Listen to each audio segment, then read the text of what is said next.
The town of Berlin. Country charm at the center of Connecticut. We're glad to be here today, so we're going to start our meeting, if we can, with the Pledge of Allegiance.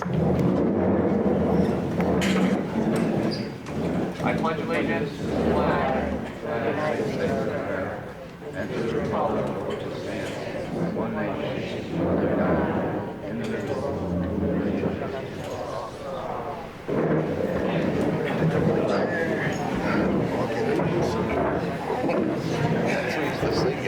Okay, we'll have our roll call now. Councilor Angelica Stetson. Here. Councilor Giannoni. Here. Mayor Kaczynski. Here. Councilor Luddy. Here. Councilor Pagliaro. Councilor Payanessa. Here. Councilor Rosso. Here. Mayor, you have a quorum. Thank you. Working better? Now good? We're good. Okay, well, we'll play talk show host today then. Okay, we're good. So what we're going to do today is we're going to do things maybe a little bit different for the benefit of our audience. So our first thing on the agenda is our audience of citizens, which we will continue with that, and that's an opportunity for anyone that wants to make a comment and or ask us a question really on any topic. We'll kind of keep it as short as possible. That's not normally what we do, but since you're here and you might have questions that we don't cover on our agenda as we go forward, that'll be fine. We'll try and give you a quick answer, and we could follow up with that after the meeting. So then we will move on to our regular agenda, and we rearranged a little bit for you folks. So what we probably consider the meat of the agenda we'll look at first, and the first item will be talking about our budget surplus that is getting recorded. We're going to get some information today about that. The next thing will be about senior housing project. Joe Bajorski from our Housing Authority here to speak. And the third thing is about some the tax abatements that are available for all the residents in Berlin, and we'll go through those plans. Those will be the first three items on the agenda. And in those three items, if you would wait till we get through all of our discussion, we'll allow a few questions too on those. Just, there may be things we maybe didn't answer, and we can try and answer it for you. If you could keep your questions and comments pretty brief, depending upon how many people want to speak. We want to give everybody an opportunity, but we do want to move the meeting along for the sake of all of us, right? So we have, one of our counselors, Alex Giannoni, he's going to have to leave early in about an hour.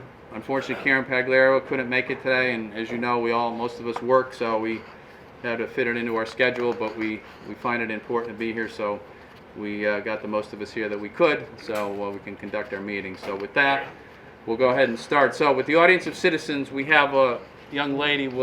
If you have a question, she'll bring the mic to you, and you can tell us what you want to tell us or ask a question, and then we'll let everyone speak, and then we'll go ahead and see if we can answer a couple things before we get through it. Thank you. Name and address. Name and address too, please. I'm Tom Fecto. I live at 720 Farmington Avenue, Kensington, Connecticut. My concern is the lack of available low-income and senior housing. I'm disabled myself. That's my only income. I live with my mom, who's taking a reverse mortgage, so basically when she passes, I'm going to have to find a place to live. I'd like to be able to stay in town. This is where I was born and raised. I like it here. But the way things are looking, and I just don't know what's going to be available, and I'm wondering if with this new project by the train station, if some of those apartments can be made, a portion of them be made for low income and seniors. We'll get through all the questions, and then we'll try and answer what is not going to be, that's not going to be on the agenda. So go ahead, next comment, question. We're going to jot them down. Anyone else have anything to ask? No? Yes, Barbara. I just want to comment on the senior housing. Barbara Gamba, 24 Sterling Drive in Kensington. Casey Enforcer, Barbara. I just want to comment on senior housing. We've been at this for a long, long time, and I can understand Tom's concern. And I heard a speaker, and I've been trying to reach him, say that Connecticut has the fourth highest growing senior population in the country, and we do not have adequate housing here in Berlin. So I think that over 5 years is a long time, and I think that there's many seniors here that would agree that if they want to give up their homes, we have no place to go. Thank you. Thank you, Barbara, and we'll be talking about that when we get to our senior housing discussion with Mr. Bajorski. Anyone else? Audience of citizens. Remember, you'll have some time at a couple of the other topics to ask, so don't worry. Anything else? Once, twice, 3 times? Oh, yes, yes, ma'am. I'm Phyllis Doe, and I live at 720 Farmington Avenue in Kensington. I've been a resident of Kensington for more years than I can count at this point. I'm going to be 90 on my next birthday, and I'm really concerned about the town in general. It just seems there's so many empty buildings, and Newington gets them all, they get them all, and nothing's in Berlin here. And our taxes keep going up. For what? You know, we're not getting benefits here at all. I keep abreast of what's going on in town. I also, I read the Berlin Citizen, I love it, and I also read the Herald. And, you never hear anything good. Once in a while, I heard there was an article about the new people that had come into town, the new businesses, but it doesn't speak well for the rest of the town. There's an awful lot of empty spaces, and nothing is happening, and I'm afraid for the town of Berlin. I really do. I think it's on the downspin rather than going up. I hope I'm wrong. Thank you. Thank you. Appreciate that comment. And I'll address that momentarily just so we can move on to our agenda. But any other comments before I close the audience of citizens? Barbara? I just had one thing that Tom mentioned, if the new project by the railroad station was going to be senior housing. I went to that presentation and there was no plan for senior housing. Those apartments that are going to be there are going to be fair market value, and I think that people should know that. And fair market value, I've been asking around, that's anywhere from maybe $1,000 to $1,200 and up, and there's no subsidies. So I think they should know that.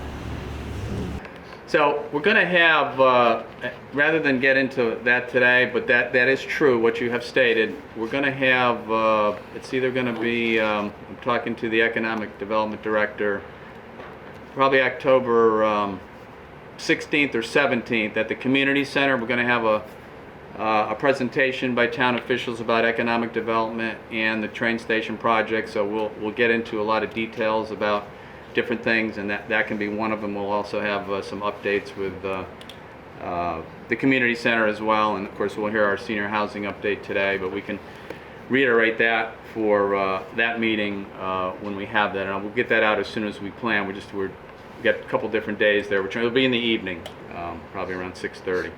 So economic development, real quick, nothing disturbs me more than when the populace does not get the correct information, and that does seem to be going around town. For the life of me, I can't understand why. Over the last 4 years, we've had about $60 to $70 million of investment in Berlin, with more to come. We've got the Turnpike being developed. We have 2 projects on the Turnpike, one next to the new Acura dealership, which is going to have some housing in it. One just south of the Blue Lobster is coming. That will have some market rate apartments and some affordable units as well. Those are on the drawing board. They have been approved by planning and zoning, and they're going to be moving forward. As is the train station. The train station development is going to bring in some housing units. I believe they're going to do a medical office building. We're looking for a couple restaurants, and a few other things will be part of that development. That's been coming to town. We've had many businesses, believe it or not, move to town. Just a couple of them. One that I think is one of the most interesting ones is a company that moved over on Christian Lane about 1.5 years ago now.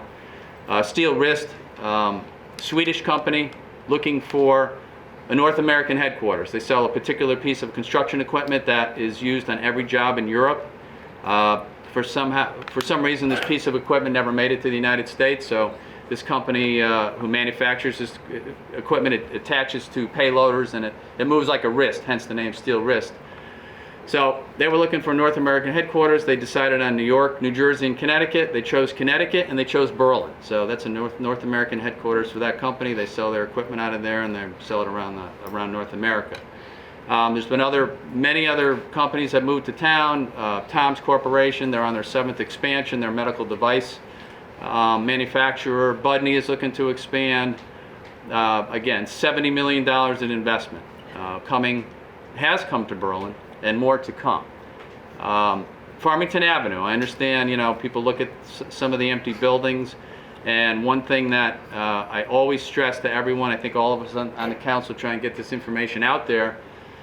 So you see some empty storefronts, and the example I always use is the old Blockbuster building, right? Remember, it was after Blockbuster left, it became the paint store.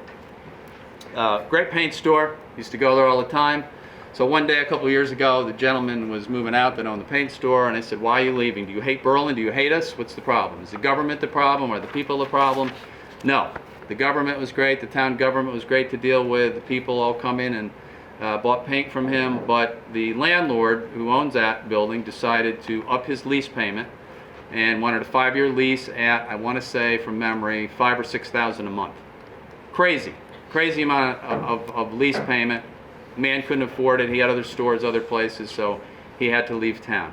And typically, the Arby's building, there's another example, right? Why is Arby's still empty? Okay, so one of the reasons is that it is still leased by Arby's. They moved out for whatever reason. Their business plan didn't work in Berlin, but they are still paying on that lease. And until that lease is up, and no one seems to want to move in there because of, I assume, the cost, from what I understand, could be a problem. But again, it's property owners' rights to ask for what they want to ask for their building. If it's empty, it's empty. But don't forget, the empty storefronts you see are all paying property tax. So when someone moves into that building, you're going to get some additional taxes. We certainly would like to fill it. We don't like to see them empty. But you're going to get some additional property tax with personal property. But even though they're empty, they're not in foreclosure. They're not abandoned. They are tax-paying residents of town or other towns that own that property. So we are getting tax money from those empty storefronts. Of course, we want to fill them. But if certain landlords and the space doesn't work for small business owners and or the price, unfortunately, there's nothing we can do as the town government. That's a private transaction between, that landlord and whatever business wants to move in. Last point, and then we'll move on. No one's tried harder than Chris Edge to fill one of the places that really has been very difficult to keep a tenant in, has been where the old Rogers was, right? On the Chamberlain Highway. After Rogers closed, we tried with, 2 markets came in there, came and went. A lot of that has to do with landlord issues, has nothing to do with the town.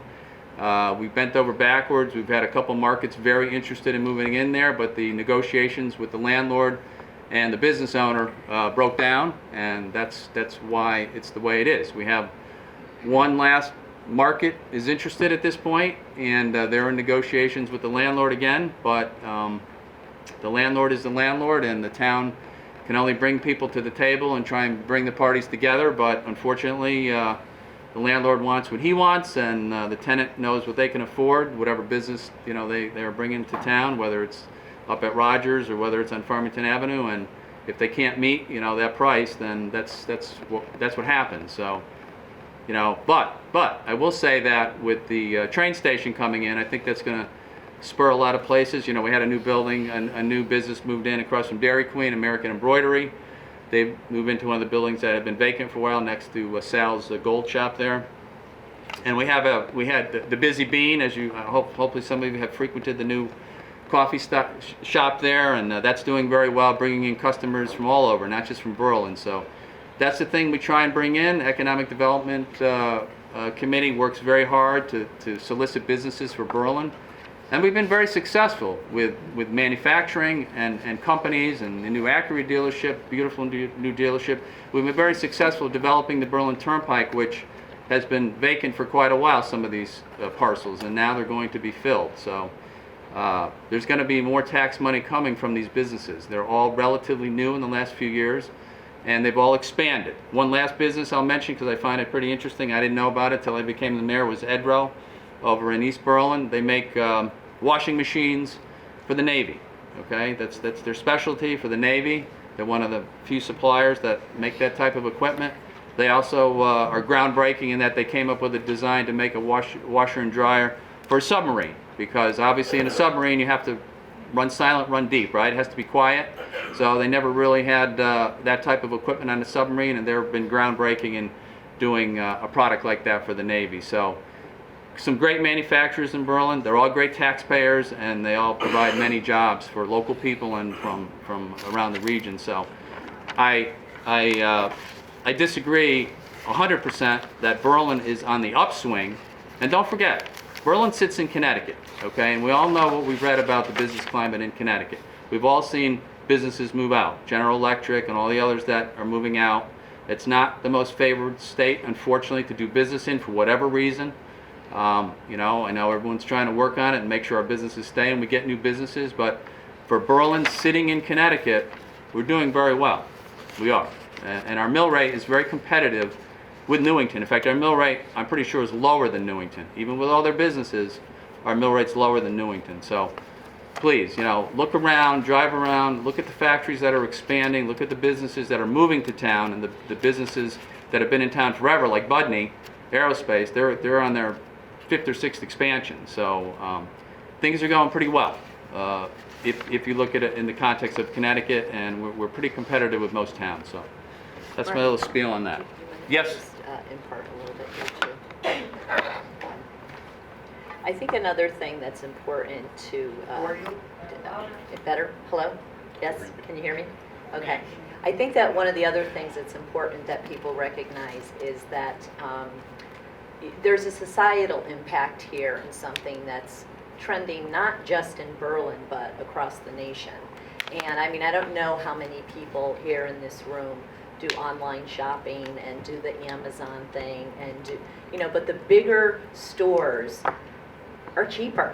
You know, you've got the Walmarts and you've got the bigger kind of department, like all-purpose stores, and you have the Amazon.coms where millennials and people who have busy schedules, families now with, you know, that are with both parents working, unfortunately, some of the empty buildings that you see are the smaller mom and pop stores that it's not just specific to Berlin. This is happening everywhere across the country, unfortunately. So quite frankly, we're very fortunate to have the manufacturing base that we do to rely on for taxes. But, you know, I do think it's important that you know, we all recognize that some of the buildings that you do see that are empty, you know, you're going to see them everywhere else. You'll see them even in West Hartford Center.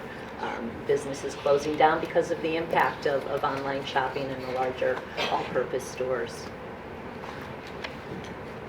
Anyone else? Comments? Thank you, Joanne.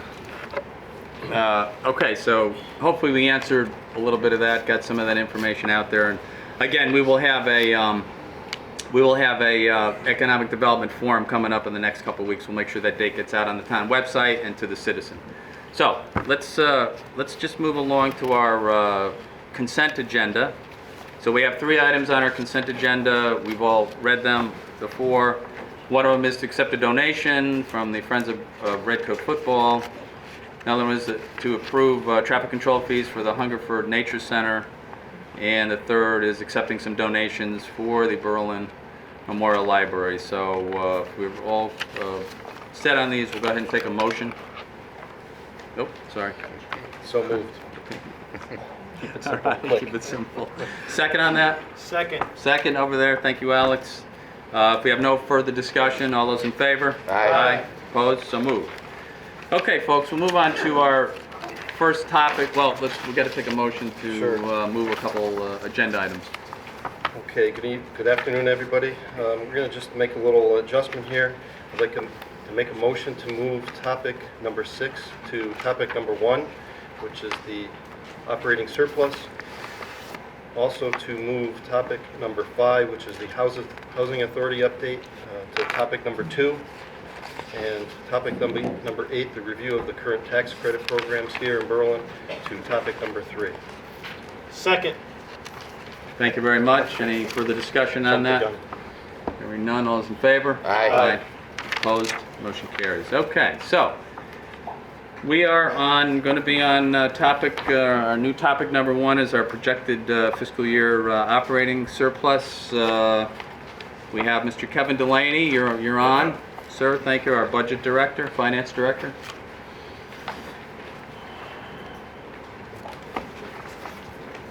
Yep.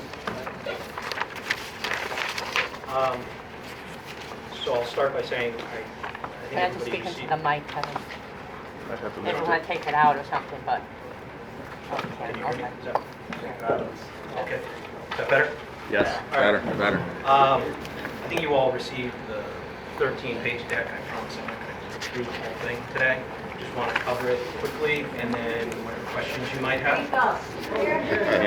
You just have to hold it closer. You got to hold it closer, Okay. Kevin. You gotta get it very close. So I'll start by saying, right now, we are projecting a $1.9 million surplus. That is lower than what was communicated about a month ago to the Board of Finance for 2 reasons. One, you may recall that the Council and Board of Finance approved using some of that money to pay off a liability from the Farmington Ave work when we purchased the property. That was demo work, et cetera, that had been outstanding for a while. So half of the original projection was used, half of the difference, so about $500,000 was used to pay that liability off. We are also continuing to actively go through our audit, and we have reserved a little bit more for outstanding tax receipts. And as I get into the presentation a little bit, you will understand the tax that's left, why we're doing that. High level, the surplus was driven by both higher tax receipts as well as other revenue sources, as well as lower expenditures than were in the budget. When we started out the year, we essentially started the year, if you could think of it as a $2.6 million deficit. We looked at all of our revenues projected, and we looked at all of our expenditures. The decision was made to use $2.6 million of savings or unassigned fund balance to balance the budget.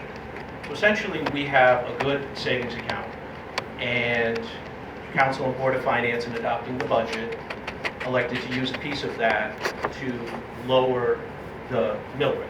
Had that not been used, the mill rate would have been actually slightly more than 1 mil higher than what was actually adopted.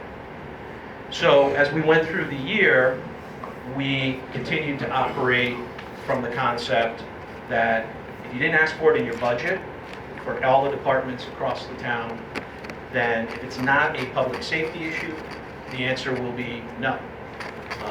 Your request essentially wasn't going to be allowed. The other piece to that was recognizing where we stood. The budget process for the 18-19 budget started in September of 2017. If we can take you back to that time, for me it was a very long period of time. That was the midst of the protracted state budget issue. And you may recall the state finally adopted its budget Halloween 2017. With that, there were some assumed cuts in town aid, but the legislature had to a large extent held us harmless relative to what Governor Malloy had proposed. We were eyeing as much as a $6 million hit, a shift of teachers' pension, and a number of other cuts. And we kind of breathed a sigh of relief when the budget was adopted and said, okay, we can deal with that. A month goes by, November 17th arrives, Governor Malloy says, the legislature told me, go find this additional cut of money, and he found it through cuts in the ECS grant. Long story short, we were staring at November 17th, or to think of it in this sense, 6 weeks from now, we were told that this operating budget just lost $600,000. So at that point, we established a strategy that said, we need to recognize as a community that the state is facing challenges. Our ECS grant, as was adopted that year, was going to decline between $75,000 and $100,000 a year, each year for the next 10 years. That process is still in place, so we're going to see declining revenues. So we also set out a goal to look at other revenue sources. The easiest answer from a budget standpoint would be, well, raise the mill rate. And there were several people who suggested that. We also wanted to look at other sources of revenue. Two areas that we addressed were back taxes, so taxes that people owed, businesses owed, and hadn't paid, sometimes for several years. Before we go back to asking current taxpayers, the 99+% who have paid their taxes, we want to make sure that those who haven't pay up on their taxes. The second part was interest. We've all lived through the very low interest rate environment, which was great for a mortgage, but if you put any money in the bank, not so great. Well, state statutes require that we are very conservative with our money. And as a result, the returns aren't necessarily spectacular. But what we did realize was some of the places where we were putting our money had much better returns than others. And so our town treasurer did a great job of challenging every one of our banks, saying, look, we have money in the state treasurer's fund. And over the course of the 18-19 fiscal year, returns from that fund went from about 0.6, 0.7% to more than 2.5%. And of course, as the year went along, she continued to challenge every bank. Look, we're getting 1%, 1.5%, 2.5% from state treasurer's fund. If you guys can't match it, we have to pull our money. Put all of that together, the town generated about $700,000 of interest income beyond what we had budgeted. It wasn't an oversight, it was a conscious effort on the part of our treasurer to recognize where we had an opportunity that wouldn't adversely impact, would rather help taxpayers, and an area to hold our banks accountable to deliver the return that we need. As a result, the town collected more than $1 million in back taxes. Many of these were private investor-owned properties where folks had decided they're not going to pay the taxes. Just to give you one example, we had an investor-owned property. The person owed over $167,000 in back taxes. It had been accumulated over several years. The letter went out from the tax collector, we're going to put you on notice. If you don't pay these taxes, we will take the property. We will auction it off. In less than 2 weeks, they came in and paid. So this wasn't a matter of couldn't pay. They made a conscious decision to invest in a property in town, didn't live in town, the mailing address wasn't in town, but it means that all of you who are paying your taxes are actually having your mill rate increased to subsidize the folks who don't do that. So the two objectives we set out with at the beginning of the fiscal year, in response to challenges from the state, in response to economic uncertainty, materialized quite well. I bring both of those up because one of them, the interest rate, is one that, barring some major actions by the Federal Reserve, is likely largely sustainable. We can continue to monitor our banks, continue to drive the interest income, and incorporate that into budgets going forward.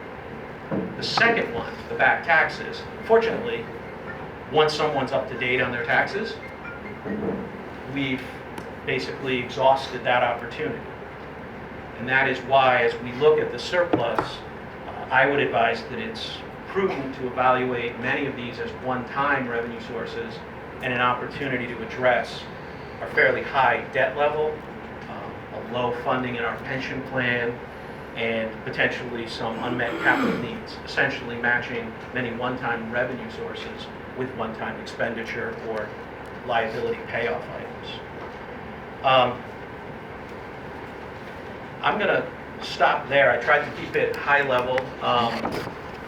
There are a number of drivers, and from the expenditure side, in your presentation, I left it in the appendix because it's an extraordinary amount of detail, but you can see there are a variety of counts. Some of these, in fact, many of these were driven by vacancies. Some were unplanned and won't exist. For example, we spent almost the first 4 months down 6 police officers on our police force. That is neither desirable nor should it be something that we can plan for.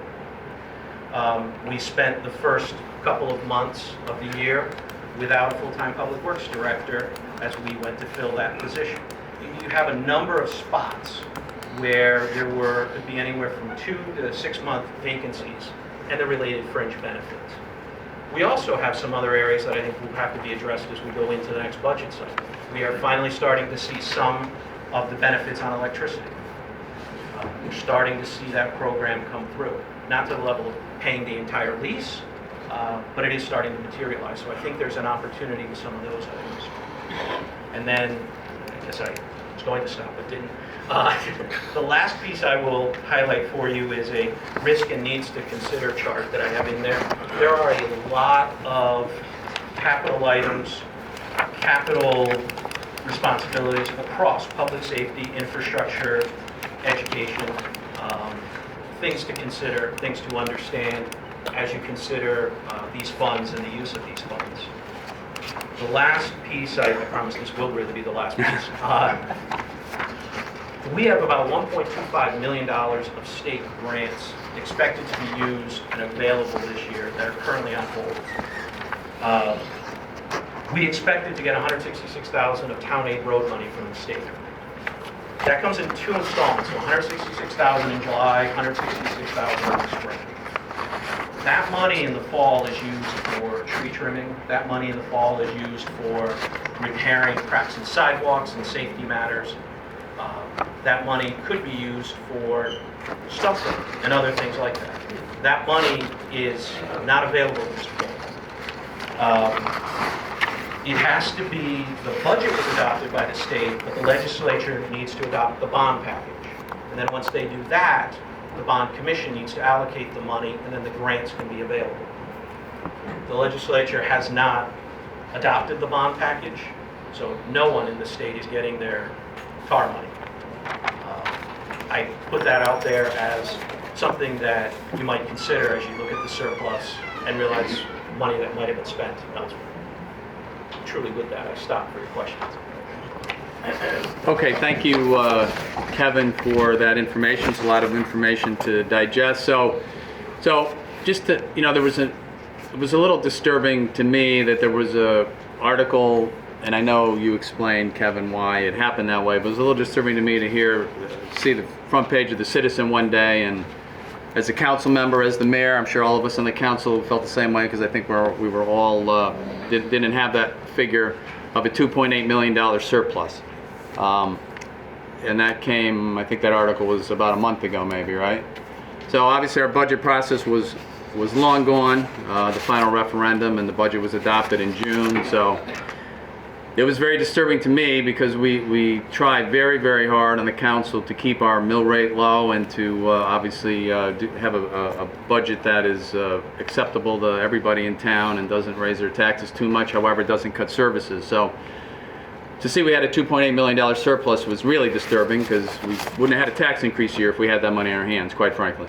But we didn't have it in our hands, and understandable with the explanation from Kevin, and that it wasn't something that we knew was going to happen. We didn't know what back taxes would be. Nonetheless, I would have hoped we had a little bit better of a projection, but now, so it's dropped down now to 1.9 million, right? Is the estimated surplus? After we spent half, we appropriated $500,000 to pay off that liability, right, and then continuing to evaluate as you look at the back taxes, right, and people paying down their back taxes. The remaining taxes that are available, right, the collectability of those taxes, the likelihood of collecting them, yes, continues to decline. Right. So, and that's great. I mean, we have a little bit of leeway here with some extra funding, but it's still difficult to accept for me that we didn't have some of this information while we were in the budget process, because it would have made a big difference. But it is what it is. So now we have to evaluate what to do with the extra money. There is something on the agenda today. So out of that 1.9 million, and I know the auditors aren't done yet, so we don't have an exact figure of the surplus. But honestly, the surplus of 1.9 million is, you know, we have a budget this year. What was our total budget? I forget, 90 something, 92 million was it? 90 and change. 90 and change was our total town budget this year. Half for the schools, about half for the town.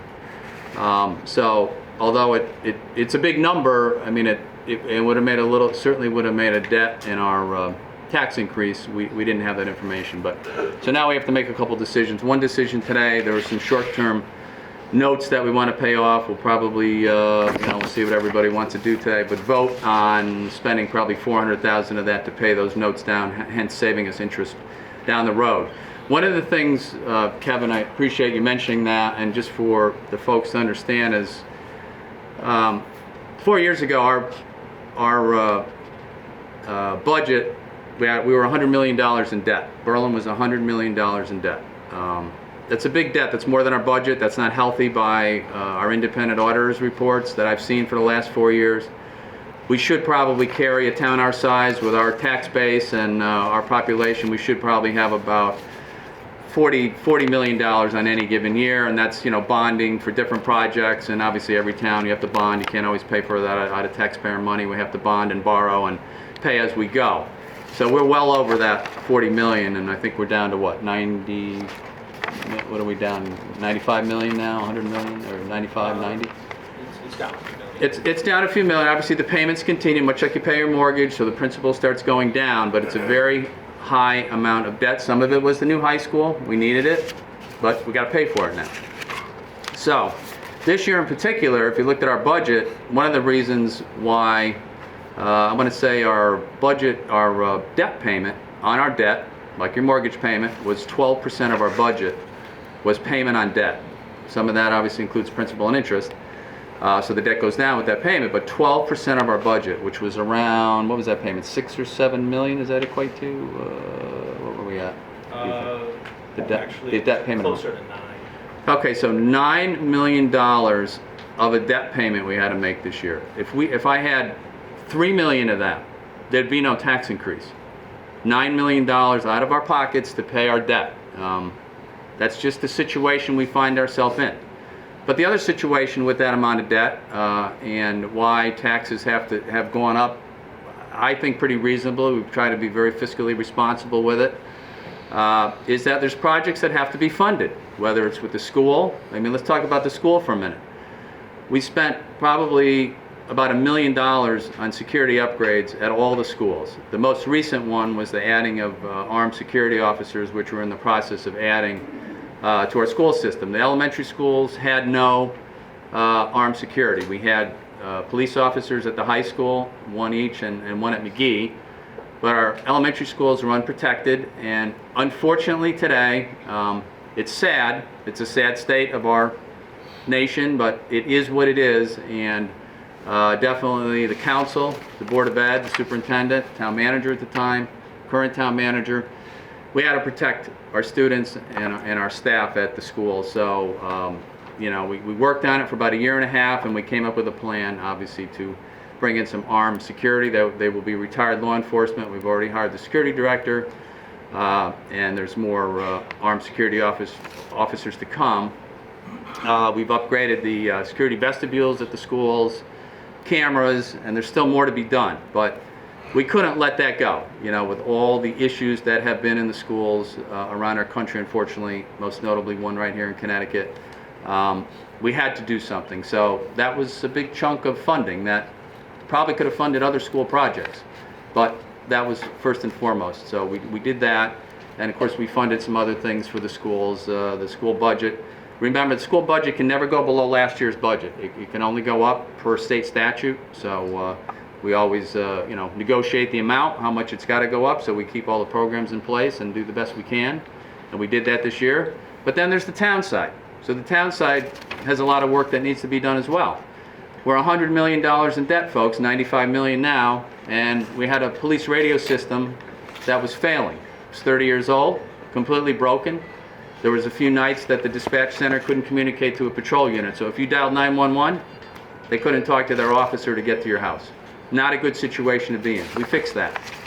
Fire department radio, 30 years old, failing. We're going to fix that. We've appropriated money to fix that. We bought 2 new fire trucks. 2 new fire trucks from the 70s. Listen, nobody wants to have these expenses, but unfortunately we've got to pay for it. One of the fire trucks caught fire on the way back from a fire. Okay, so it's funny. It is funny, but sad, right? Dangerous. It was an electrical fire, and we don't want our, don't forget, we have a wonderful fire department. They're all volunteers, so we have to protect their lives as well as they protect our lives and property. So that was done. So we had a new dispatch center at the police station. We put a lot of money into public safety the last few years. We needed to. Systems were failing and it was old. Infrastructure, roads, bridges, we have just any number of them. The Burnham Street Bridge is being repaired.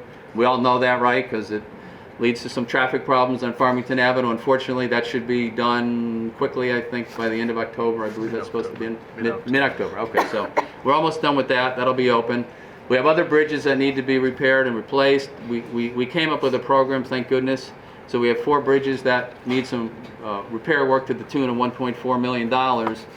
And we found a federal program that nobody found before in Berlin, so we found that, and we're going to get some of that money back. So the $1.4 million, we'll get about $800 grand reimbursed from the federal government. So it won't be on at least local taxpayers' backs. Of course, it's from the federal government, so it's all on our backs anyway, right? We know that. Federal, state, or local, we're all paying for it somewhere, but at least it won't directly impact us. So those are things that, roads have to be paved, which they are. I mean, there's just many infrastructure things. So it's always a balance every budget year. I wish we had a room this full at our budget hearings, honestly. We want people to come out so we could explain these things. It's very frustrating to all of us on the council, in town hall, on the Board of Ed. We hear the rumors, we see the social media, we see articles in the Citizen that just aren't right. Just don't have the facts out there. So we're happy you're here at this meeting at least to explain a few things. So that's just part of the budget. So we have some decisions to make on the surplus, and we'll negotiate and talk with each other and figure out what the best thing is to do. Recognize that whatever the council does, it has to also run through the Board of Finance. So not only do we approve what we may do with that surplus, we also have to send it to the Board of Finance for their approval as well. So before I go any further, before we get off this topic, so questions now while we're on the budget topic. If there's something Mr. Delaney, myself, other councilors wish to say anything, this would be the time about the budget. If you have any questions we haven't answered or you have other concerns, seeing none, we will, yes, ma'am. Yes? Rosie. Rosie. Sorry about that. No, I just was questioning, you're talking about all these empty buildings, and they are pay taxes in town. Yeah. How long can this go on? I mean, forever? I mean, it seems like these buildings Could be. have been vacant for a long time. And we could use another grocery store in town. Competition, we could stand that, but rather than have to run out of town. But anyway, I just wonder how long these assessments are doable. I mean, you follow what I'm saying? I do. And unfortunately, I think like we discussed earlier with the state of the economy and the state of how people buy things, I've told people a lot, we'll bring a business to town, and we brought some businesses to town in some of these storefronts, and a year later they're out of business again, right? We've seen that. So there's 2 reasons, I guess, that I could think of. Anybody up here or any of you have other reasons, we're happy to hear them, but we work very hard. Economic development works very hard to bring these businesses to town. But first of all, nobody goes to them. That's a problem. Local residents don't go there and frequent them, then that's a problem. Or some of the businesses that I've seen come and go, their business plan, probably when you look at their business plan, you kind of think it's probably not going to make it anyway. I mean, just, that happens too. So, I mean, a lot of that's just out of our control. I mean, we can't control the landlord-tenant relationship, and, really, I mean, Joanne said it, and I got to agree. You drive around any town in Connecticut, any town around the United States, I don't care where you are, even New York City, there are vacant storefronts, and there's a lot of different reasons, I think, for that. So I don't necessarily see an end in sight. I mean, what I do see happening in Berlin is, what does seem to happen is, so we've had some new construction on Farmington Avenue, we've had some new construction over by Webster Square, and some of the existing businesses will move out of the old building and move into the new building. So we kind of created maybe our own vacancy, but we obviously want the development, we want the new construction, and we're happy to see buildings going up, much like the new one going up next to, across from Stop and Shop. That's going to be, I think, Focus Physical Therapy. Well, they're across the street, actually in another new building. So they're moving to their own building, and there's going to be some other space in that one. But I mean, that happens, but that's just the market. That's nothing that, you know, really we can control, and it's good to see new construction on Farmington Avenue, but again, if that's going to create a vacancy probably across the street now, right? So we just beat the bushes. Economic development, they're a great bunch of people. They work hard. Chris Edge, I always call him the Energizer Bunny. He is out there beating the bushes for businesses to bring to Berlin every day and every night, quite frankly. He's working all the time, but you can't control that. You know, it's just, we try. All we can do is make Town Hall friendly to businesses that want to come to town, and we do. We've streamlined the process for planning and zoning and the permit process, but other than that, and our mill rate, keep our mill rate as low as possible, so they don't have to pay as much tax as they might in another town, and make it attractive to come here. But other than that, and we market Berlin. We do market Berlin like anybody markets their town and markets their business, so we do that as well. We do everything possible, but it's just, that's the way of the economy. Yes, sir. I'm Italian, I really don't need a microphone,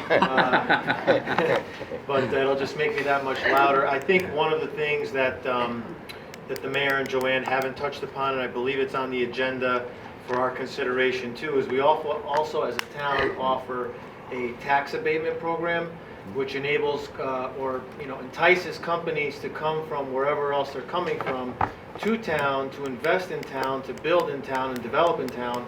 And the incentive is that for a certain number of years, depending upon how many we agree to, for example, let's say 3 years, they'll get a 50% tax rate reduction for the first year. As an example, the second year will be a 25% tax reduction, and then the third year will be 10% tax reduction. And again, I'm making these numbers off the cuff, and we're going to talk about it in the agenda to come.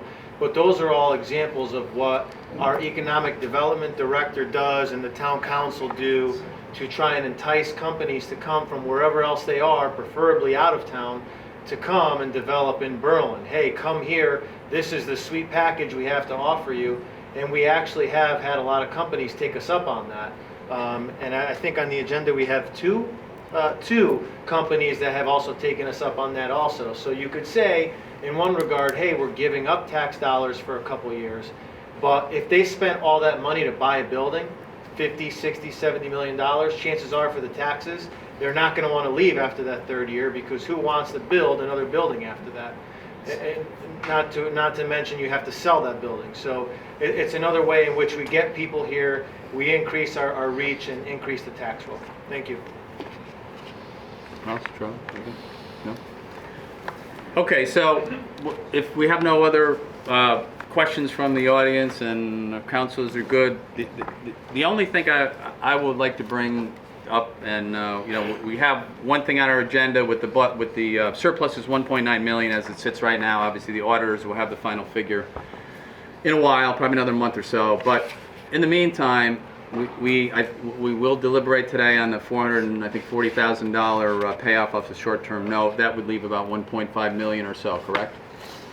Something like that. So I like us to consider this, because I really feel like we need to give something back to the taxpayers. I really think so. I think we should be looking at maybe some type of tax credit back on next year's tax bill, because I just feel that the council didn't have the information, and not that we could have. I understand what the moving parts were. Mr. Delaney does a heck of a job explaining it and administering our finance for our town, but I just feel like we really didn't have all the information in our hands when we passed this last budget.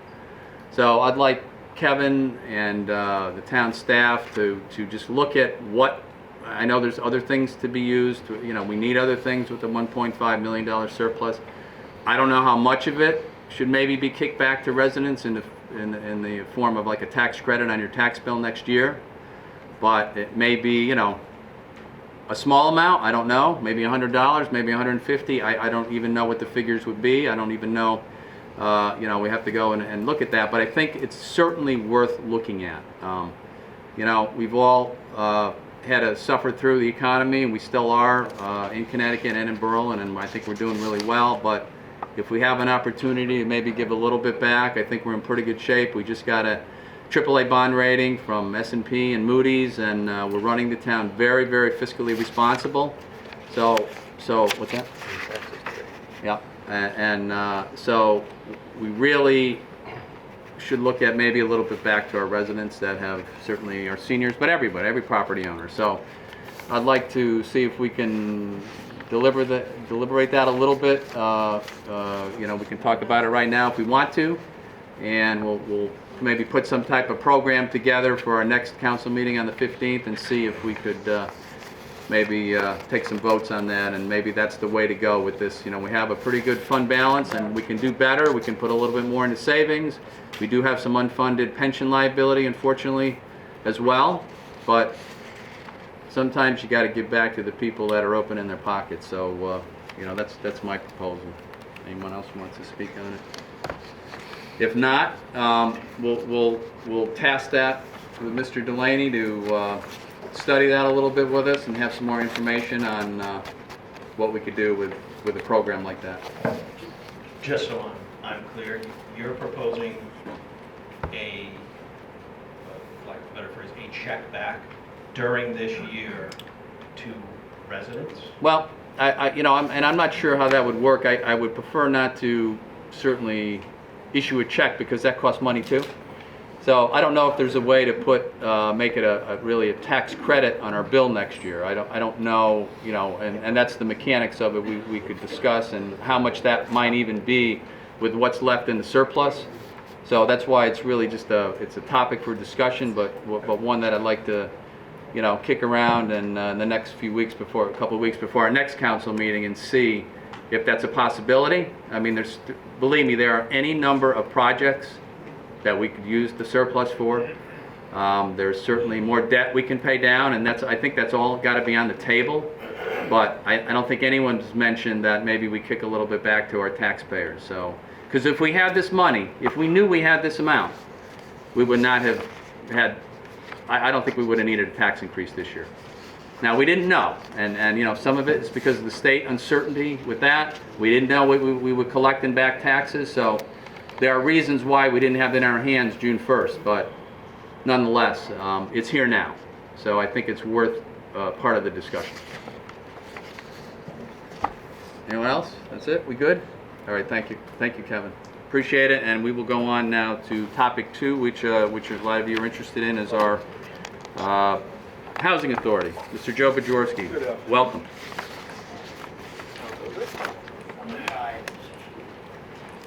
Okay, Joe Bajorski, 80 Butterhill Lane, Chairman of the Berlin Housing Authority. Hear me? I think you gotta speak close to the mic.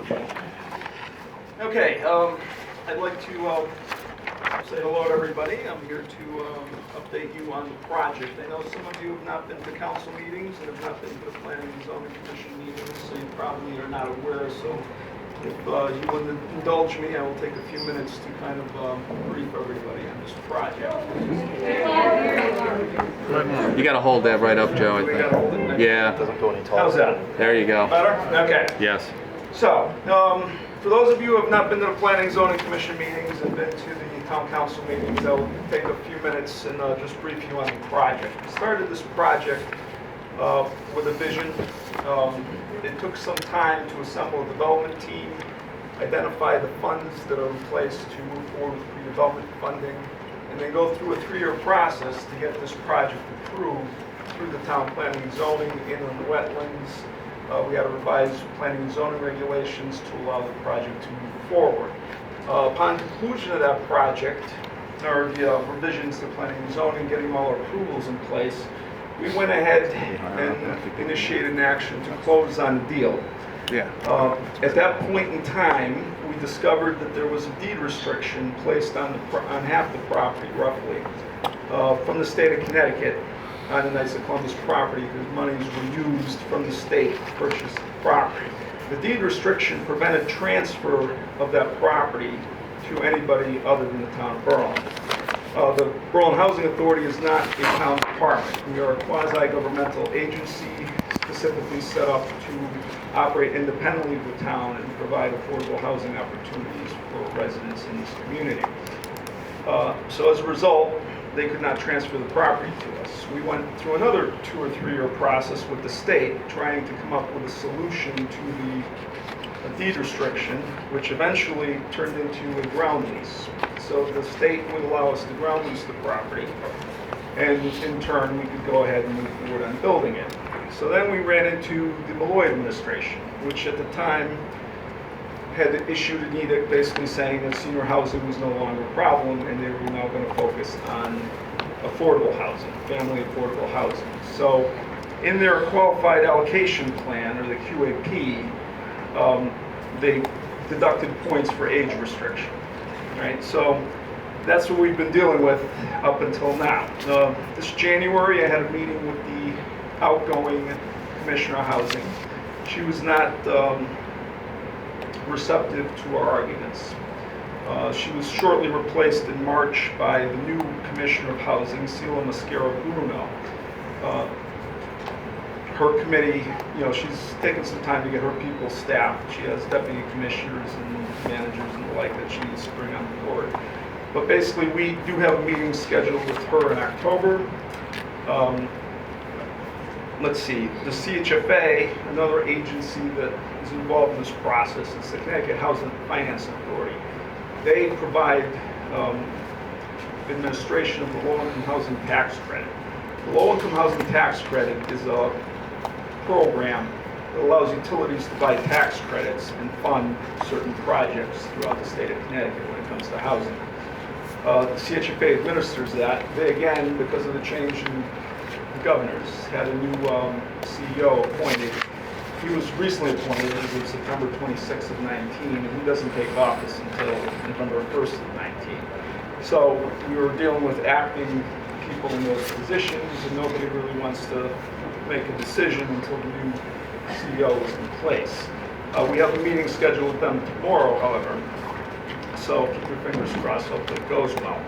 Our argument to them is that since this project started before the Malloy administration made it difficult to age restrict housing, that we should be grandfathered under the old QAP. I don't know how successful we're going to be in that, but that's going to be our argument. And I will brief the mayor and the council on the conclusion of that meeting. After the CHFA meeting, we will then move on to the Department of Housing and have a discussion with them on the project. Let's see. So, one of the other options we had was HUD. HUD has a 202 program which they just reactivated. The 202 program used to provide money for age-restricted housing to housing authorities. They reinstituted that program in April of this year. They put forth the qualifications in July of this year.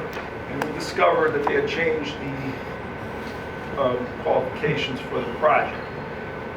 They required a nonprofit entity to be the lead developer and owner of the property, and government-related entities could not take part in the HUD 202 program.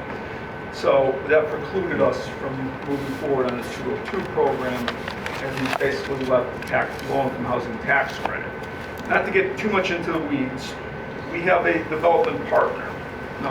That is the Women's Institute for Housing and Economic Development. They're based out of Boston.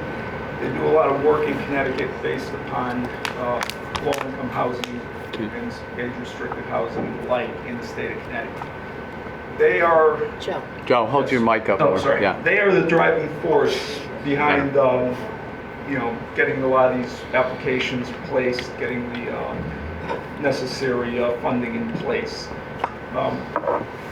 So they're basically pushing for the 9% low-income housing tax credit.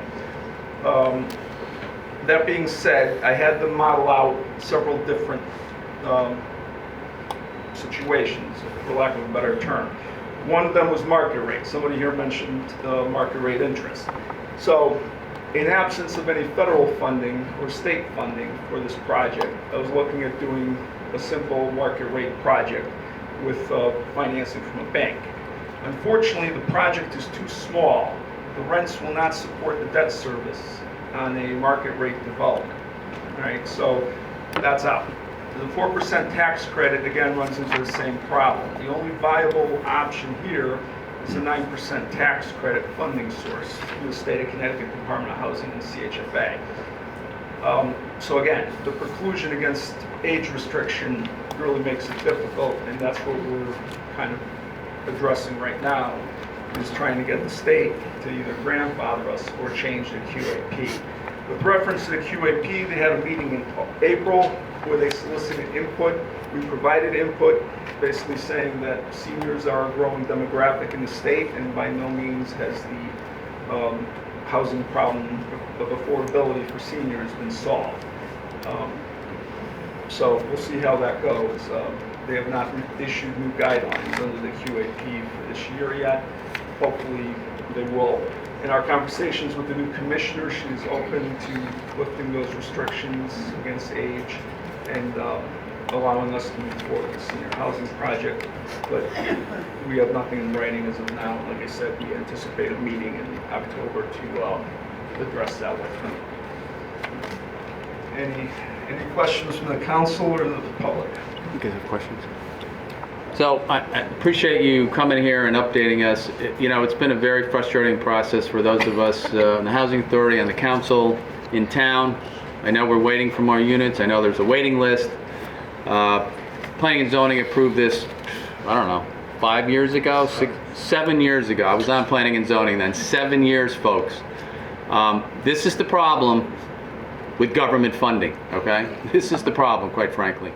It's very difficult. The programs change. We had problems with the easement and different things. We've worked through a lot of issues, but they keep moving the goalpost. Every time we think we're ready to get this project going, that's approved, it's a beautiful project, we have another issue. And you mentioned private funding. Now, if we, in the absence of whatever the commissioner in the state decides to do, we've been through that before too, right? They say they're going to do something and they won't. And again, we're at their mercy for these funds. You think private funding would not work, or if we put something? We would have to change the plan. Okay. In order, there's not enough units to generate Enough. sufficient revenue.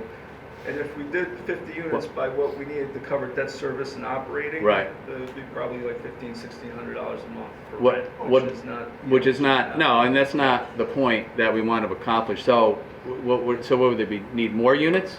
We need more units, yes. So if you look at some communities, they build high rises. Yes. Unfortunately, in the town of Berlin, we have a height restriction at Right, 35.6 feet. So that roughly relates to 3 stories. The buildings we designed, we were able to get to 3 stories, and that's how we get 50 units onto the site. Anything over 50 units, the site really doesn't accommodate going out, because it's restricted by houses and wetlands and things like that. So the only other way to get more units onto the site is to go up, and I don't think the residents in the community would like the high-rise sitting on Bristol Avenue. Well, so you know we've come a long way. I know you have a meeting tomorrow. You said that Yes. that already might tell us some. It's going to put us in a direction. You know, we'll either know if we're moving forward on this project or not. Okay, so one more day after 7 years probably doesn't matter that much, but at this point. But what I would say, Joe, and we'll talk, of course, and we always keep in communication with each other. You do with the town, obviously.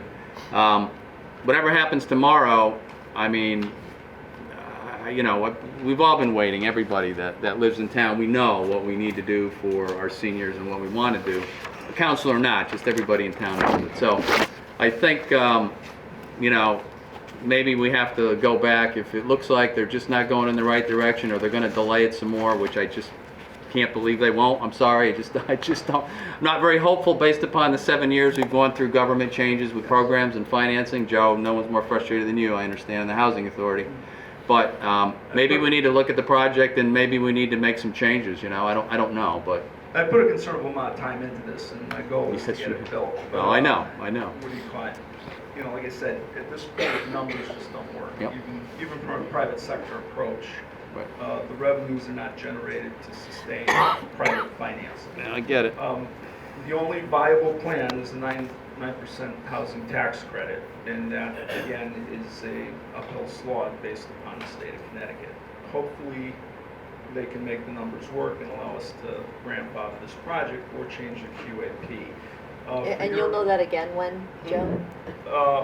But hopefully by the end of this month. Like I said, our first meeting was with CHFA tomorrow at 2:30. Right. And then after that, based on that meeting, we're going to be meeting with the commissioner.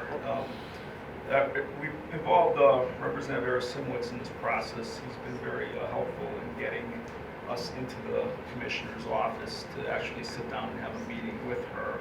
Like I said, we had a meeting with the outgoing commissioner, and that was not successful based on her goal was to get affordable family housing into the towns. And her suggestion was to sue the town of Berlin and overturn under the Affordable Housing Act. And basically overturn Yeah, that's not the surprising. restrictions. Just waiting for that. So, you know, Yeah. needless to say, we did not take her advice and go in that direction.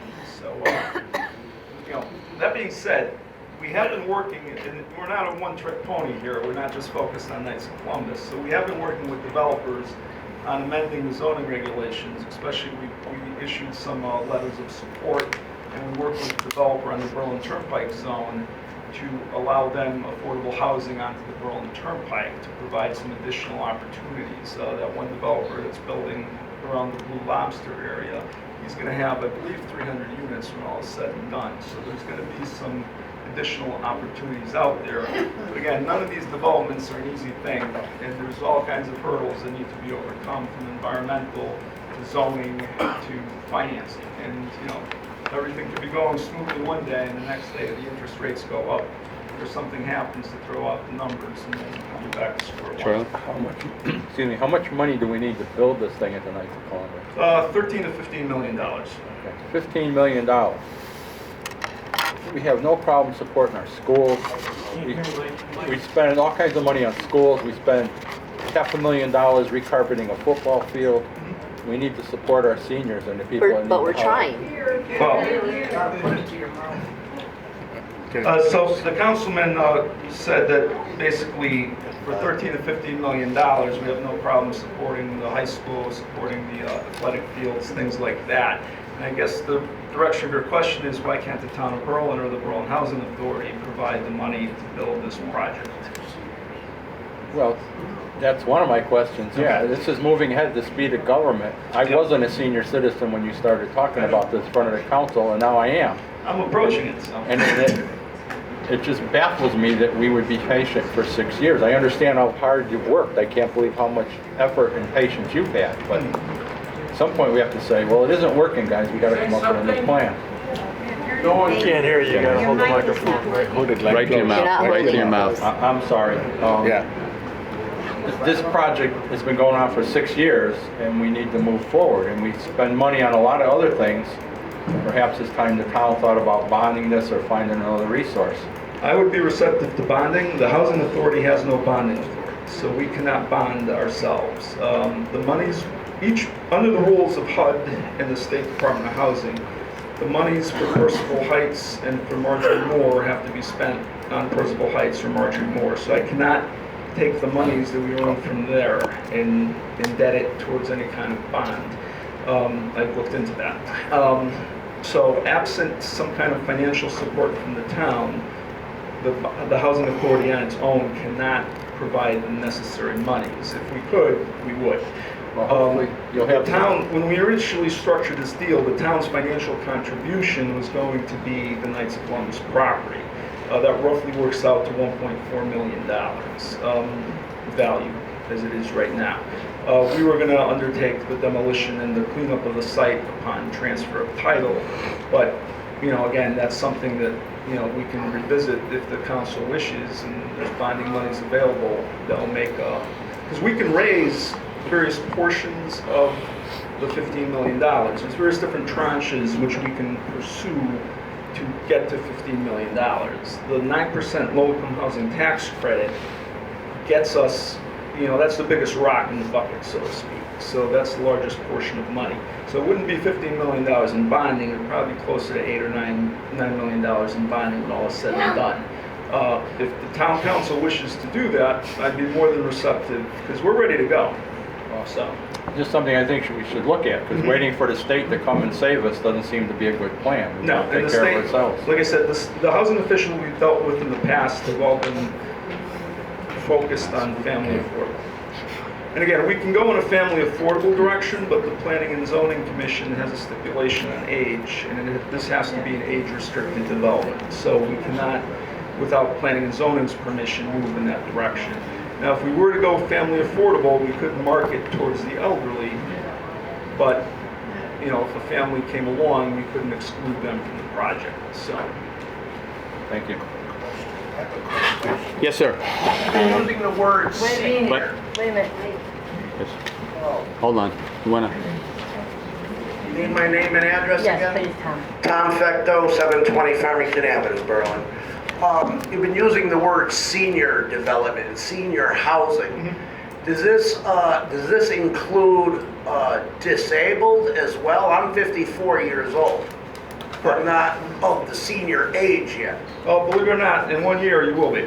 Under the program guidelines, 55 and over is what we're looking at. Elderly would be considered 65 and over. There'd be different income levels as well. So, it depends upon what the final financing package is, as to what the qualifications are going to be there. Okay, any other questions? Yes, Barbara. Barbara, I knew you'd have a question. I knew I would. I have two things I want to say to Joe, and I know we've had this conversation many times. When we started this, it's senior housing. Correct. We did not want, and I can speak for my commission because we've had many conversations about this. Family housing is not what we're after. Correct. We're after senior housing, so make that very plain when you have your meeting tomorrow. I have, that's why we haven't had anything built yet. And if you need anything from my commission, whether it's petitions or whatever, we're happy to help. But that's where we want to go, Yeah. senior housing. And I'm fully appreciative of that. As chairman of the Housing Authority, I made a promise to the neighbors at the time that we were going through the planning and zoning process that this would be senior housing. And I'm not looking to build affordable family housing in that neighborhood. I made a commitment to the seniors of this town at that point in time that this would be senior housing. So that is the one stone around my neck, so to speak, that prevents me from moving forward on this project, is the restrictions the state has placed on senior housing. And one other thing, when we had our previous town manager, we discussed the fact that they were going to demolish the old Knights of Columbus, so that site would be ready for construction. Yes. When can we expect to have that happen? Again, it's a money thing. So we're not moving in that direction until we have secured funding for the actual construction. So that has to happen before anything else. that's the first time. So should we be looking at that happening soon? I don't know what to tell you on this. Based on Well, our that's meetings why we're here tomorrow. with the council, because Yeah. they need to know that also. Yeah, based on our meetings tomorrow, I'll have more information. And that's another thing I would like to request, because this is taking so long. I know you have the nursing service in the couple of meetings I've been to, the council meetings. I wonder if we could have a monthly report on this project. Yeah, I'm sure Joe would agree. I mean, I think under the circumstances, it's a good thing that the legislation has changed, and hopefully we can convince the state to do what we need. So, and you said within the month you would hopefully have some more answers. I'll have some additional answers, And again, a lot of these things are moving targets. Like I said, if they change the QAP and remove the age restriction, then we're going to pull the trigger and move forward.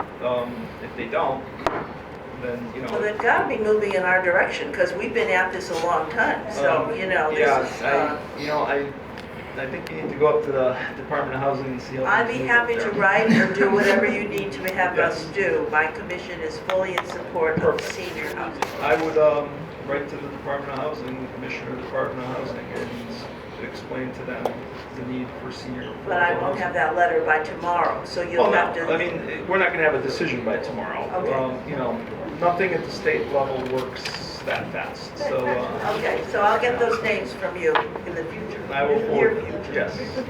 Okay, thank you. Okay, thank you, Joe. Any other questions from anyone? I'm more than willing to attend a senior luncheon or whatever and answer any other housing questions there are with respect to the housing authority in the town of Berlin, if you find that, you know, acceptable. Okay, yeah, I think that's a good idea. The more information we can get out to everyone here, is the better. So probably set that up with Tina. So, all right, if there's nothing else, we will go ahead and move on to our next Thank you very much. agenda item. Thank you, Joe. I And- just have, I'm just going to hand out to the council. You can distribute that later, but this is the 2018 QAP and shows where we rank in relation to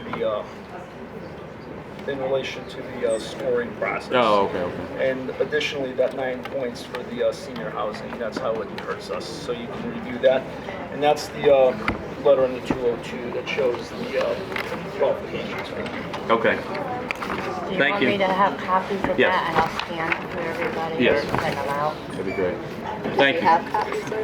You may have enough here, but if it's not, Yes. I just think it's Right, trying to count, we're losing the crowd. That's okay. We knew that would happen, right? That's all right. That's okay. We got the good stuff in first. Yeah. So, all right, folks, we got one more agenda item you might be interested in. We kind of put them up front, and it is our tax credits for seniors and others. We on the ordinance committee looked the last year or so. We were trying to figure out how to make sure that we had tax credits and different tax relief programs for our seniors and handicapped citizens and veterans. And we noted after much study of other towns and our own town that we have many programs available. And there is a Kate, Joe. So there is a sheet that I thought we had a one-page sheet to give out. It's with them. It's with, okay, so you guys have that sheet hopefully that goes through the different programs. It's in the package, yeah. It's in the back of, it says elderly tax relief program. So you have something like that in your package there? You should. Yeah, I think I see some of you with it in their hands. So there's several different programs. So we did not enact anything new, but what happened was if you have that sheet, elderly tax relief programs, the first program on it is the Connecticut State Elderly and Totally Disabled Homeowner Tax Credit. That was a former state program, state of Connecticut program. They decided not to fund it anymore, but most towns, including Berlin, kept it. So this particular program probably reaches the larger group in town.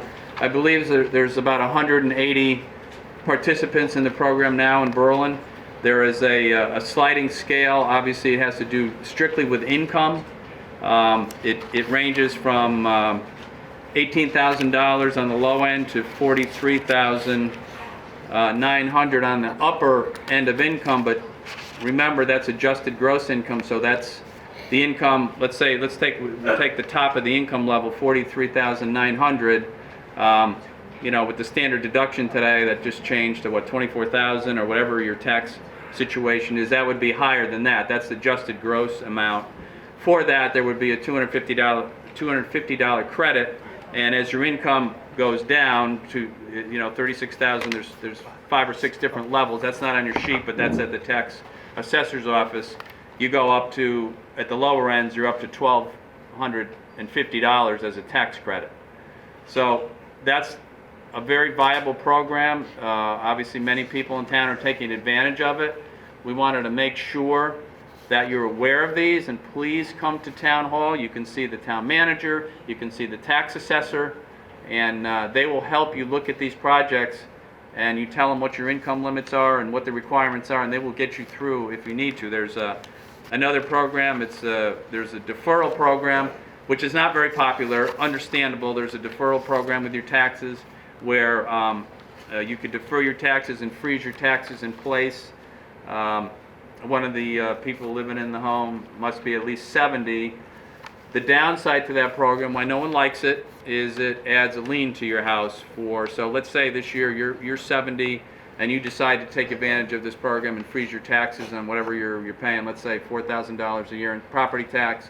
Well, that's frozen for the rest of the time that you or your partner live in that house. But the difference, let's say the difference over however many years you may live is, I don't know what it would be each year. Let's say it's, I don't know, $200, $300, $100 a year. Taxes go up, so for a number of years, that would be a lien on your house, and your heirs, or if you decide to move out of the house and sell the house, you owe that back to the town. So obviously that's not a very, we understand that's not a program, but many towns have it. People do take advantage of it. The first program I mentioned, obviously many more people take advantage of it. And then there's also, obviously there's a veterans exemption program, a couple different programs there for you. And there is a handicapped and a blind exemption program as well. So there's many programs available in the town already. We looked through them, we went through them, we compared them to other towns. They're very, very comparable, and some of them may be a little bit more attractive than other towns. And again, the most popular one was the first one I mentioned. It was the state program, very popular. Again, the state decided not to fund it anymore, but we kept the funding. Most towns did. So if you're not aware of these, please, because I know a lot of people, when we started talking about it on the council, even I think Joanne, right? You weren't aware of one of the programs. So I wasn't, so my father, who's a veteran. You gotta be on the sorry. yes, Yeah, give yeah. it to Sorry And about speak that. right into Yeah, no, Yeah. I'm a counselor. I wasn't even aware of this program, and so my dad, who's a veteran, is now getting a $1,500 a year tax credit because he qualified for it. And if he passes and my mom stays in the house, she can continue to get that credit. So if you are a veteran, please check it out and take advantage of that. Great. So that we just wanted to make you aware of that while we were here at the senior center. So please, they're on the town website. But if you have any questions, please come to town hall. If you're eligible, I certainly suggest that you see, Joe, our tax assessor. Obviously, he can help you. And Joe, if you want to add anything, please do. Yeah. All right. So just, we really saw that just people didn't know about it, and that really bothered us here, obviously, on the council. And so take advantage of it. Wanted to make you aware while we're here at the senior center. So if there's no more questions on that, if there are, we'll happily take them. Joe can answer them. I just had a quick one. Can you apply for more than one or get more than one? Wait a minute, Mike, hold wait, on. hold on. Everybody has to be on mic. Yeah, hold on. Kate's the enforcer, remember. Don't mess Joe, with Kate. come up on the mic, Don't mess please. with Kate. Tom Fecto, 720 Farmington Avenue, Berlin. Can you apply and get more than one of these tax credits? Yep. So you can get more than one. That's phenomenal. So we have tried to take care of our seniors and our disabled and our veterans. So please be aware of that. All right. Any other questions? Hearing none, we will move on now to. Thank you, Joe. We will move on to the next topic, which is. We're gonna go to the new business? Yeah, we're in new business, so we just The old did number one. Tax abatement. the old number one. Yep. You want me to introduce it? Yes. Yes, please. Yeah. So the next two items, what we talked about before, about the tax abatement program, there are two different vendors, or the applications that Chris Edge will cover, and it's something similar to what Alex just described a little while ago. Yes, Chris Edge, 240 Kensington Road, Berlin. Yes, the first is a 3-year tax abatement for... You got a Chris, mic hold it close to the mic. Apologize. Right. The first item is a 3-year tax abatement for AIM Partners. AIM Partners is the property owner for the Focus Physical Therapy building, corner of Lower and Farmington Avenue. Building 3,200 square foot building for themselves, and a second 3,200 square foot building that they're planning on building for leasing out for medical office. Basically, this is in in our Farmington Avenue area, and they had a 5-year tax abatement, which is going down from 50, 40, 30, 20, and 10 in the 5 years itself. Thank you, Chris. So this is one of the ways we do entice business into town, and it's been very successful. So we have this tax abatement here, as Chris Edge has explained. So if we have any questions for Chris, if not, we'll go ahead and take a motion. Okay. Yes, I'm sorry. Okay, I move to approve an abatement for, a tax abatement for AIM Partners for the construction of 2 new 3,200 square feet buildings of 50% in year 1, 40% in year 2, 30% in year 3, 20% in year 4, and 10% in year 5 for the town's tax abatement policy. Second. Okay, we have a motion, we have a second. Any further comments or questions? Council, hearing none. All those in favor? Aye. Opposed? So moved. Thank you, Chris. Second item is a tax abatement for Christian Lane Industrial Park West LLC. This is a property owner that owns properties on both sides of Christian Lane when you go across Route 9. This is actually the 8th building they have constructed on the property. It's a 10,800 square foot building. Actually, a gymnastics and cheerleading school is moving into it. It's already leased. They're essentially coming from out of town. The good thing is people from out of town are going to come in and hopefully spend money in Berlin. The nice thing too is this family keeps investing, and again, it's a 3-year tax abatement for this building itself, and hopefully they have approval of homeward building. Hopefully they'll build one more, and the nice thing too is, again, nice, good sized industrial building. It's great to add to the tax rolls. Thank you, Chris. If there's any questions for Chris, or council, hearing none, we'll take a motion. Okay, I move to approve a tax abatement for Christian Lane Industrial Park West LLC for the construction of a new 10,800 square foot building of 50% in year 1, 40% in year 2, and 30% in year 3 for the town's tax abatement policy. Thank you. Second from Charlie. Thank you. Any further questions? Hearing none. All those in favor? Aye. Aye. Opposed? Motion carries. Thank you. Very much. Thank you, Chris. The next 2 items, items number 3 and 4, they have to do with snow plowing contracts. They were competitively bidded out last year. And one is for the town streets, and the second one is for cul-de-sacs and miscellaneous areas, and Mike Ahern will cover the little details. Thanks, Mike. No problem. Yeah, we bid these projects out last October. What we'd like to do is all the contractors, well, for the first one is Earth Contractors was the lowest bid, actually the only bidder last October. What we want to do is extend the contract because he's going to hold his rates for this winter season. So we want to basically extend this contract for an extra plow truck till April of 2020, and that'll allow us to use him this winter season. Okay. Any questions from the council? Hearing none, we'll go ahead and take a motion. Okay, I move to authorize the extension of contract number 2019-04 for the snow plowing of the town streets to Earth Contractors of Kensington at the rate of $200 per hour for the primary vehicle and $175 per hour for the spare vehicle for services rendered through April 30th, 2020. Second. Second from Charlie. Thank you. Any further comments or questions from the council? Hearing none. All those in favor? Aye. Opposed? Motion carries. Thank you, Mike. Next contract. Oh, sorry, yeah. The next contract is for, sorry about that. This is for a smaller plow truck for cul-de-sacs and maybe some parking areas. In a similar way, we got 3 bids last October. The 2 lowest bids were from Stacks Construction and Rogan Enterprises. We used them last year, no complaints, they did a good job, we want to continue using them. They both have extended their rates to be consistent with last year's through this season.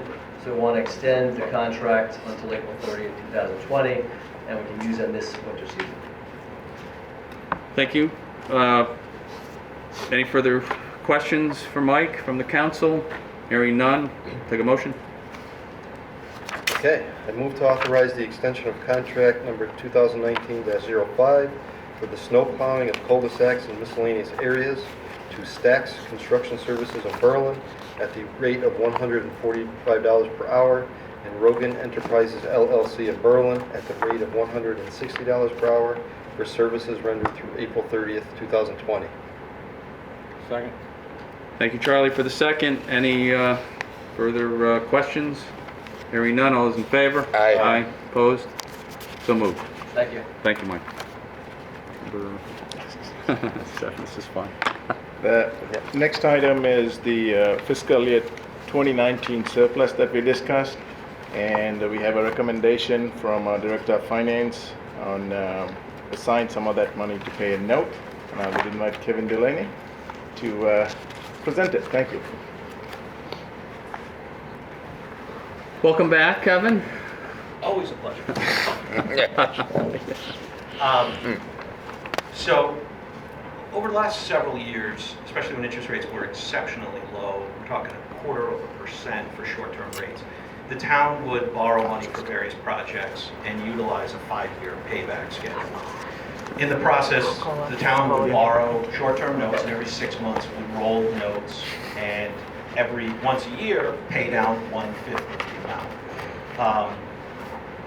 As interest rates have continued to rise, and now short-term rates are actually higher than long-term rates. In other words, it's more expensive to borrow for 6 months than it is for 10 years.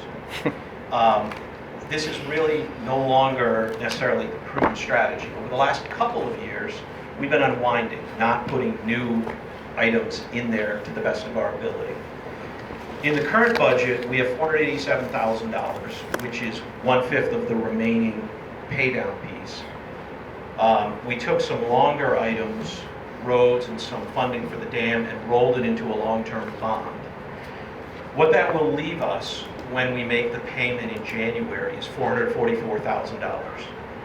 This proposal is to assign $444,000 of the FY19 surplus, which essentially says, when we produce the financial statements, it's been dedicated to something, is what a user would read.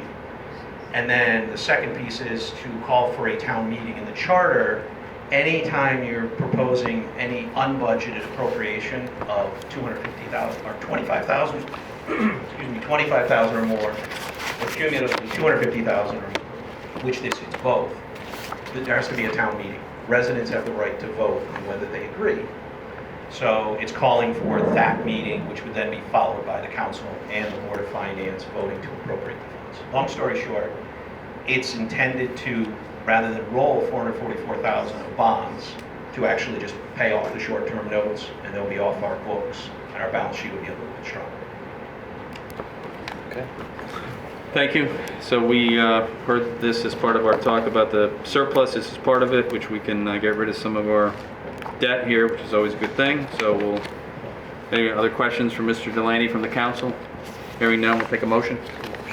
Two motions. Okay, first motion, move to assign $444,000 of the projected fiscal year 2019 surplus to the transfer to other funds account in the general fund repayment of bans in January 2020. Thank you. Second? We have a second? Charlie, second. Thank you. Any further questions on this? Hearing none, all those in favor? Aye. Aye. Opposed? Motion carries. Second motion. Okay, number two, move to call a town meeting at 6:45 on October 15th, 2019 to approve the unbudgeted appropriation of $444,000 of the fiscal year 2020 assigned fund balance to the transfer to other funds in the general fund. Second. Thank you, Charlie, for the second. Any further questions on this? Hearing none, all those in favor? Aye. Aye. Opposed? Motion carries. Thank you, Kevin. Thank you, Kevin.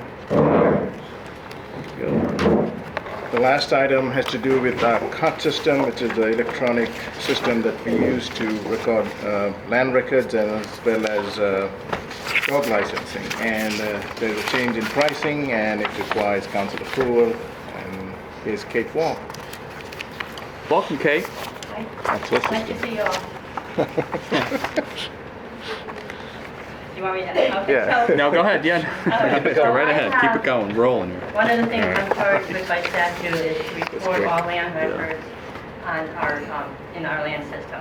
And for the past several years, really and truly for quite a number of years, we've had a current monthly fee of $750.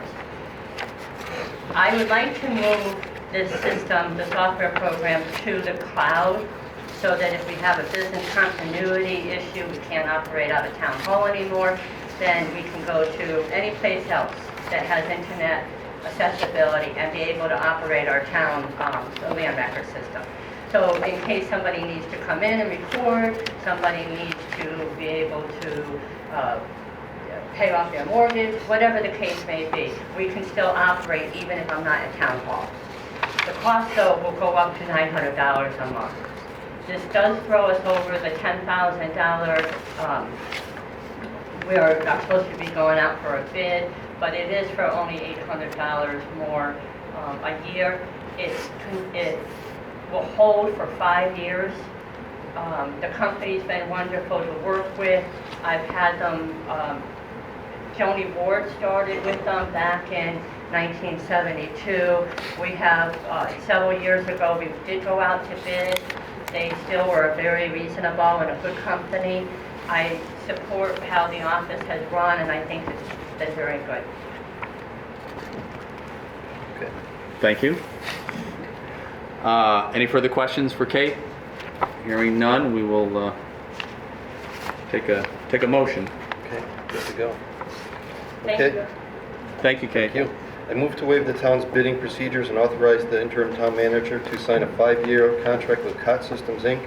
for land record services in an amount not to exceed $10,800 per year, and the dog license program maintenance fee of $275 per year, as this is in the best interest of the town. Second.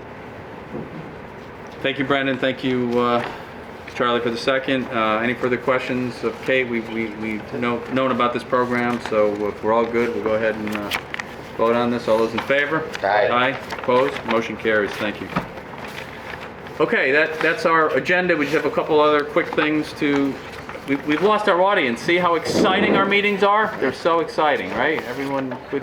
It's all right. We're glad people came today. We're happy. Some of you are still here. It's great to have an audience to get this information out to that you guys can think about. So we're on appointments. I think we just have one appointment, right? For our Aging. Commission for the Aging. So what do we have? We have 2 candidates? Yes. So nominate whoever you want. Okay, I'll nominate for the Commission of the Aging, Ann Gamelin, or Gamelin. I just want to make sure I get that right. Gamelin? Gamelin. Sorry if I messed that up. And I'm going to nominate Roger Moss. Oh, here. Oh. I'm going to nominate Roger Moss.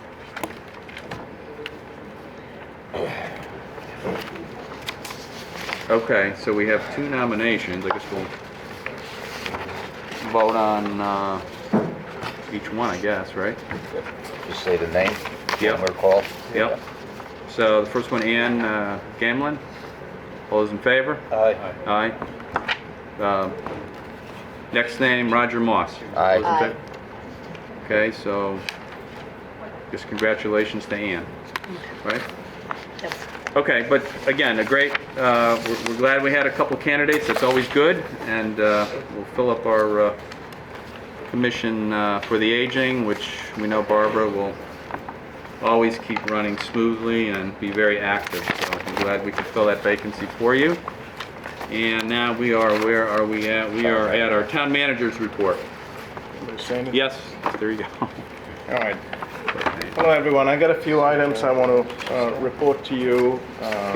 One, we just talked about it a little while ago, the Burnham Street Bridge. Everybody's interested to know the completion of that. The project began in April 2019, and it's expected to be completed in 2 weeks. So mid-October, the bridge will open. There's a little bit of work to be done in terms of final paving and bridge deck and roadway approaches, installing guide rails, restoring the bridge structure, all of that stuff. So it'll be done in a couple of weeks. Just a reminder, it was about a $1.3 million project, and about 47% of the funds were paid for by the state. So roughly half and half. Second one, you're probably familiar with the Railroad Pond Dam. The construction began in May 2019 and expected to be completed by January 2020. It's possible that'll be done as early as end of December, running well on schedule. The cost of that was about $1.6 million. It's pretty much all our money except, for $250,000 that came from the National Fish and Wildlife Foundation for the fishway, so that the fish can swim upstream. So those are two projects that will be done soon. I just want to give a shout out to our Public Works folks, Highway, Parks and Grounds Department. There was a proactive approach this year to take out all of the backlog of dead trees and unhealthy trees because of drought and all kinds of other insect-ridden diseases. And so in addition to that, Eversource 2 had their own initiative for tree pruning and removal efforts, and they've removed a significant amount of dead unhealthy trees. We spent about $63,000 or so, but it's a statewide problem. A lot of trees are actually dying. So part of this approach is to try and be proactive, and actually we have seen less calls for emergencies and not having lengthy power outages. So we're going to stay on top of that and try to remove anything that's reported, and that's Public Works folks have been working with Eversource to get that done. So those are like 3 items, and I want to share with the council some of the an item related to it's election time. It has to do with signage. So this was an item that was discussed last year in terms of the duration and where to put signs. This is actually available on our website. I actually checked the council meeting minutes as well as the ordinance committee minutes. There was no agreement on it, meaning you didn't vote for it, but I believe there was discussion and some consensus about it. So I just want to introduce it. Elections getting closer, especially with state highways and town property, to be respectful of that and go by the guidelines so that we don't repeat what we did last year. I'll turn it over to the council for comment. Okay, thanks, Arosh. So that's the end of his town manager's report. Thank you very much for that. Special committee reports is next on the agenda. Any issues? No? Don't have anything specific, but I was talking with a parent who's involved with the midget football program, and there's concerns in part of the state about game times on the weekend and night games. The high school game this Friday night has been moved to 4 o'clock. But the town has not made any decisions or have not found any problems, as far as I know, with any mosquito-borne illnesses found in the area. So the fields are available at night.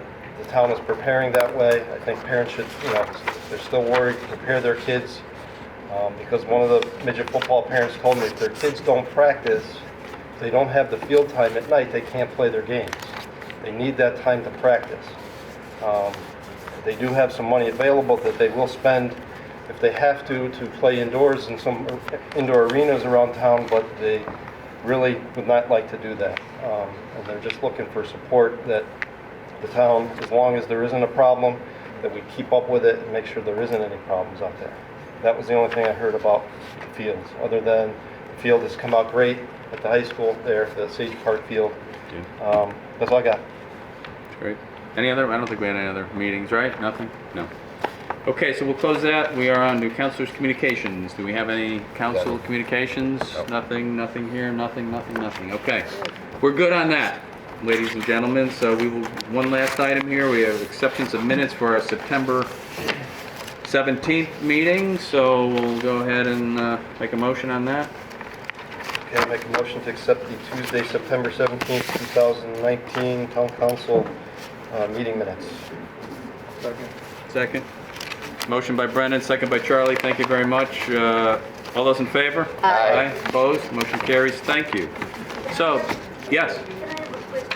No, Mike. Yeah.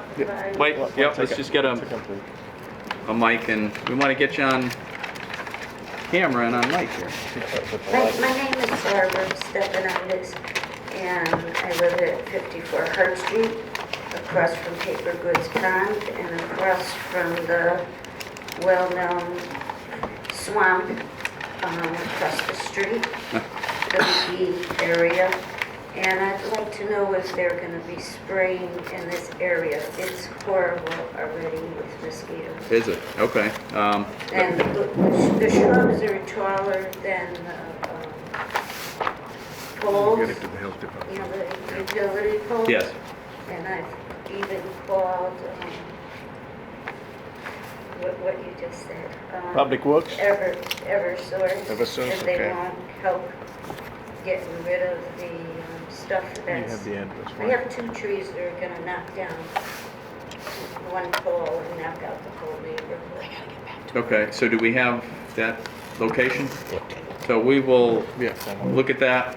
So the spraying would be probably the health department, we'll check with them, and Public Works too, we'll check on that. Thank you. If nothing else, we'll go ahead and take a motion to adjourn. So moved. So moved, second by Charlie, all those in favor? Aye. Aye. All right, so moved, we're all adjourned. Thank you very much, folks, for coming.